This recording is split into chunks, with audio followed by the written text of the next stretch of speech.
So in this session, we are going to start the types of question that is asked in your BRBL paper. Okay. So now let's start with the session. As we know that in your BRBL paper, basically, 7 to 8 types of question that is asked in your exam. Okay, 7 to 8 types of question that is asked in your exam. Okay, the first thing that you have to remember is your, that is interpretation question.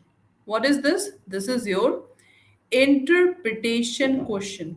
So if I just ask you that what is interpretation question, so this is basically explanation. So if you know the concept now, you can do this question very easily. So interpretation question is basically where we can say you have to understand the concept very carefully. Okay, you have to explain this interpretation. Okay, whatever you have just read in your paid class in the YouTube session, so you have to understand it very well, and then you have to give the answer. Okay, so explanation is very much important. Is that okay? Then the next one is, as we know that the act have ear, so they can ask the ear. Okay, and next one is the full form. So 1 to 2 question asked from the ear and from the full form. So this type of question also come in your exam. Okay, then the new thing that is introduced in your paper is without option question. So options will be not there. Okay, options will be not there, and they will ask the question. Suppose the question of appeal days, the question of limitation days. Okay, so these types of question asked in your without option questions. Okay, now the most important in today's session that we are going to do is your case studies question. What is this? Case studies question, that is very much important. And the next is your paragraph based question. Paragraph based question. So these questions are important that we are going to do. Okay, so now let's start with the session. Number one question on the screen, this is called a case studies question.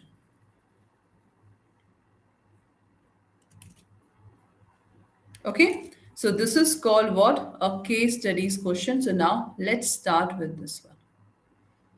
Case study question. Okay, the case study question is basically the fact that is asked. Okay, now see the first one. Ravi and three of his friends decided to start a private limited company, and the company name is Green Tech Private Limited, for providing the green energy solution. Okay, they filed all the required document with a registrar of company, including memorandum of association and article of association. Okay, and received the certificate of incorporation. So class, what is certificate of incorporation? So certificate of incorporation, you can say that is the document which show that yes, the private company is established. Okay, so this is your certificate of incorporation. Later, one of the subscriber claimed that the company was not validly incorporated because MOA was not signed in a proper format. Is that okay? Now the question is class C, under Company Act 2013, what is the legal effect of certificate of incorporation? Okay, the option is it act as a conclusive evidence that all requirement of the act have been met. Second is it is challenged in the court anytime. Okay, next it is provisional license, and then it is not necessary for company formation.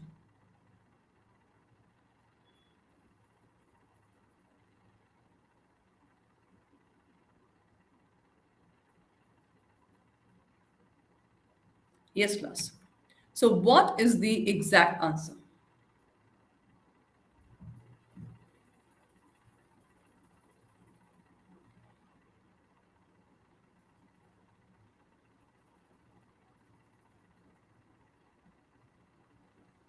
Handy class.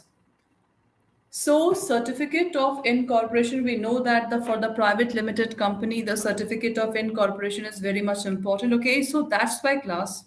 The answer is very simple. As you can see here, the right answer will be this one.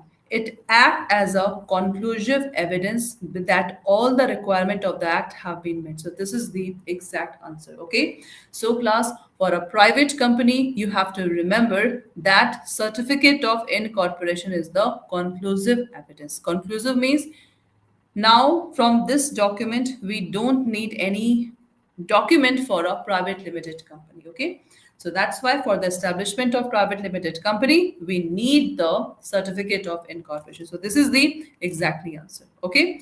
If you go through the difference between the public company and private limited company. So for the private limited company, we need the certificate of incorporation.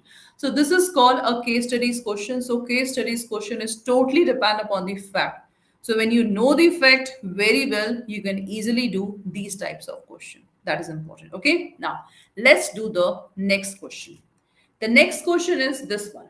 XYZ Limited held its first board of meeting on 10th February 2025. Okay. So this is a company name, first board of meeting in 10th February 2025. The second meeting was held at 15th April 2025. The directors later questioned the validity of second meeting due to the insufficient gap between the two meetings. The question is, as per Section 173 of the Company Act 2013, what is the minimum gap required between the two board of meeting? It is 21 days, 15 days, 30 days, or no minimum gap is required. Tell me, class.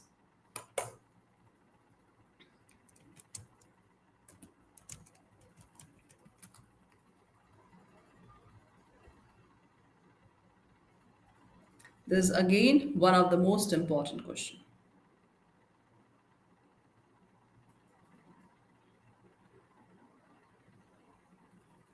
Yes, class.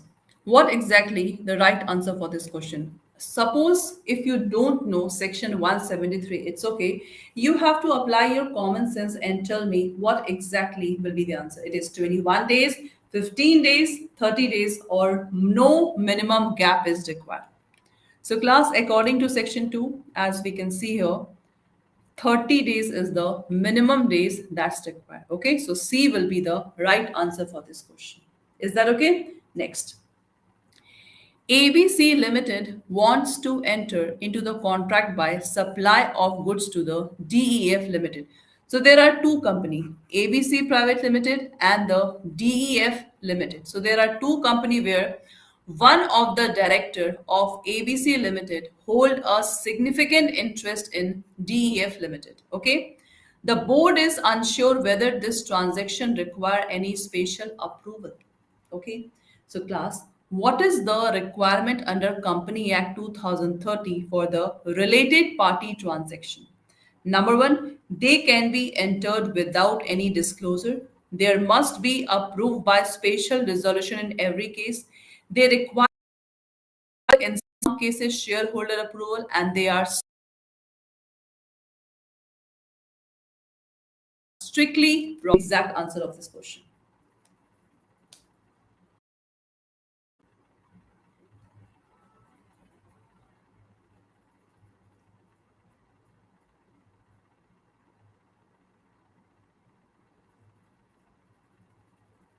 Yes, class.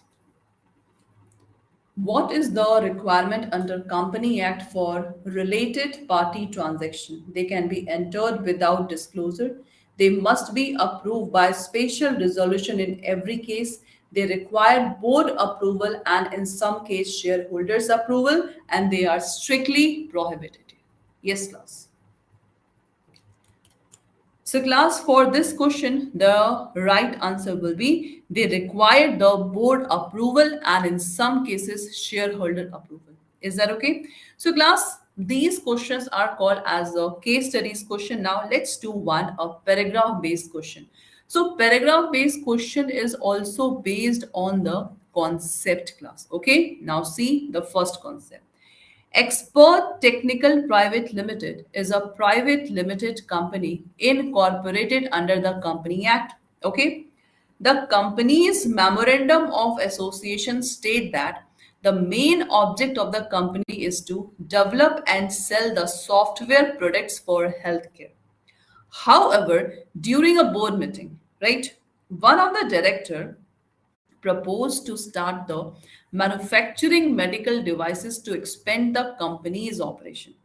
The AOA, now Article of Association, this allow the board to make business decision with the majority vote. Now, despite this, one of the shareholder raised an objection claiming that manufacturing medical devices is beyond the company's power. And the board argued that since AOA allowed the decision-making autonomy, they can proceed. So now tell me, class, in this case, this is basically, this case is belong to two concepts, memorandum of association and article of association. Okay, so there are two particular segment. Now tell me what exactly the right answer for this question.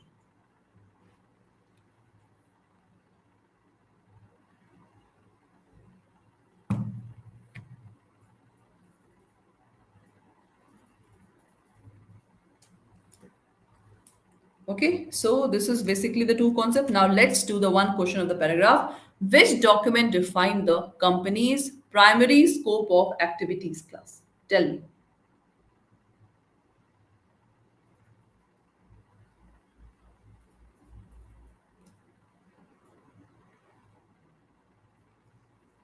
Yes, class. Which document define the company's primary scope? If we talk about article of association, so this talks about the what? Internal rules and regulation of company. Memorandum of association, that's talk about the charter of the company.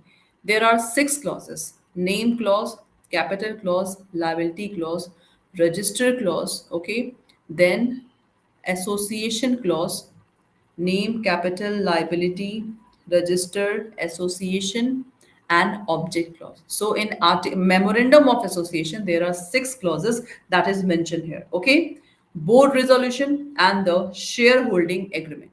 So you have to tell me which document define the company's primary scope of activities.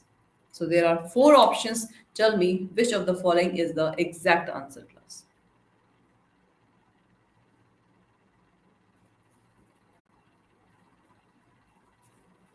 That is very simple. The primary objective, that is the object clause mentioned in the memorandum of association. So in this paragraph, this is the exact answer. Primary scope of activity. Is that okay, class? So this is the right answer for this question.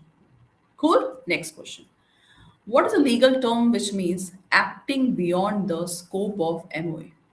Ultra vires. That is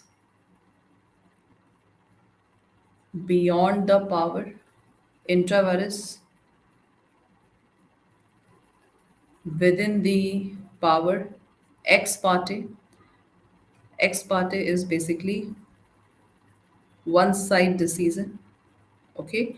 And locus standi, that is standing before court. That is called locus standi. Okay. So tell me, class, which of the legal term that's talk about it is beyond the scope? Tell me, class, beyond the scope.